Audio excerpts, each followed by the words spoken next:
الحمد لله رب العالمين الصلاة والسلام على خاتم النبيين وعلى آله وصحبه أجمعين أما بعد فأعوذ بالله من الشيطان الرجيم بسم الله الرحمن الرحيم قال الله تعالى في سورة النساء ألم تر إلى الذين يزعمون أنهم آمنوا بما أنزل إليك وما أنزل من قبلك يريدون أن يتحاكموا إلى الطاغوت وقد أمروا أن يكفروا به ويريد الشيطان أن يضلهم ضلالا بعيدا۔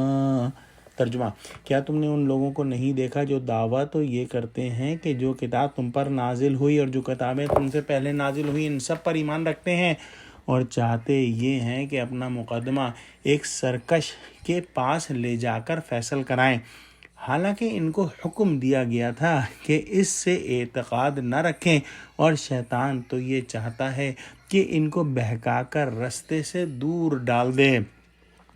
شان نزول کے اندر حضرت ابن عباس رضی اللہ تعالیٰ عنہ سے مروی ہے کہ یہ واقعہ بشر نامی ایک منافق اور ایک یہودی کے درمیان جھگڑے کا ہے۔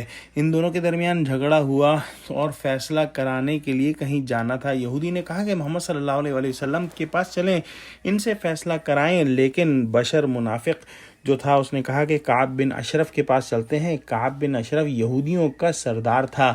یہودی ایسے معاملوں میں رعایت اور رشوت کے عادی تھے، اس لیے جو لوگ جھوٹے اور منافق اور خائن ہوتے وہ اپنا معاملہ یہودیوں کے عالموں کے پاس لے جاتے اور وہ یہ سوچتے کہ اپنی مرضی کا ان کو وہاں سے فیصلہ مل جائے گا، لیکن حضور صلی اللہ علیہ وسلم ہمیشہ حق کی بات کرتے، چاہے وہ کسی مسلم کے لیے ہو یا کسی اور مذہب کے انسان کے لیے ہو۔